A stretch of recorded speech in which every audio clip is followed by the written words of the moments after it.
Hey everyone, it's Krystallee here. So, how can you regain your sense of joy in the role that you're in? And this could be people who are in a role for work, perhaps your family life, a partnership, a relationship, and your role plays a significant factor in your life. It's what you do, it's how you operate, it's what you know, it's who you are, and it defines you in a certain sense. So when you're feeling lost and feeling stressed, and you've lost that joy, and you don't feel like your role has a purpose, perhaps it's bringing you down, dragging you down, you feel like you're just miserable and depressed from it, it's clearly taking a toll on you, whatever is stressing you out from that role and the criteria behind it. So when you realize that you're losing your sense of joy, you don't have to live a joyless life. And for some people, they just tend to just accept the fact that they'll never experience joy again and then live this way of life. But really, they don't realize that you can reconnect with joy, that it is possible. And I'm speaking from firsthand experience because I remember walking into my naturopath's office and just being like, you know what? I don't have joy in my life right now. I don't experience joy. And you know it. You know when you do. Because it's a very exciting, stimulating feeling within your mind and body that you gain when you experience joy. So I certainly know the difference. And I'm sure you would too if you're experiencing joy or not. And so it's kind of like that pursuit of happiness. It's the same idea. Constantly pursuing joy. So what's holding you back from not being able to regain it or reintegrate it as part of your life? Joy comes from a deep connection within. It's you really expressing yourself authentically and wholeheartedly. That's the way to experience joy. If you don't experience joy that way, then maybe it wasn't joy. And so it's a very deep feeling. It's a very personal and a deep sensational feeling that you'll get when you feel joy.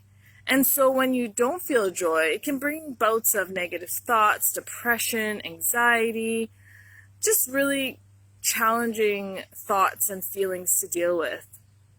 So when you're in a role that perhaps has lost its meaning for you right now, it's about getting some help to overcome this. It doesn't mean you need to quit what you're doing, and maybe you're not really in a place where you can quit your role. Maybe it's just exhausting you and burning you out at this time, but you can reconnect with it. But you have to start at reconnecting with yourself. And what does that mean? That means really tuning in to what you're experiencing and bringing a level of awareness to your own self by evaluating what you're experiencing, your thoughts, your feelings, your physical sensations within your mind and body, and pursuing some help with that.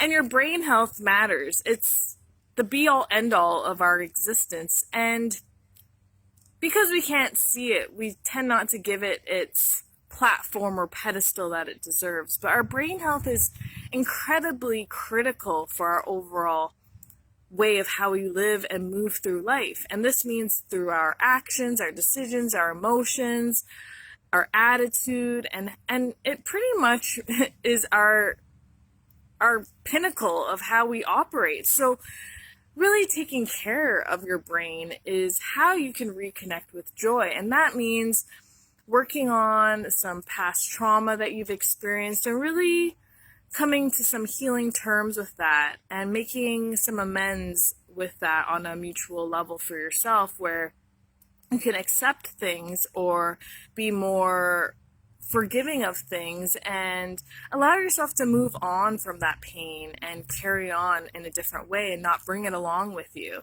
It's also about dealing with some current stress that you're experiencing and really finding a different way of dealing with the stress, because with that compounding stress, it's creating compounding problems, which then will create, as you can see here, quite a lot of issues both on a mental and a physical level. So your brain health matters so much when it comes to joy, because it's clearly something that happens in your mind. It's an emotion that we experience, and that's through things that we enjoy to do, things that bring us pleasure.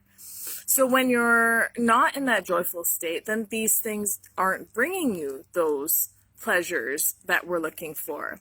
So it's really troubling to feel that way on a constant level, which makes it chronically stressful for you to deal with all these compounding issues. So finding some help through therapy, through redesigning your hardwired mind and rewiring it to be a different way. It's like a computer. When it's not working properly, you have to defrag it and then put it all back together again. And your mind is exactly like that. So when you're experiencing joyless moments in life, then you have to heal some of the past. You have to heal some of the stress that you're experiencing and really come to a different level of experiencing these things, as well as allowing them to affect you as you move forward.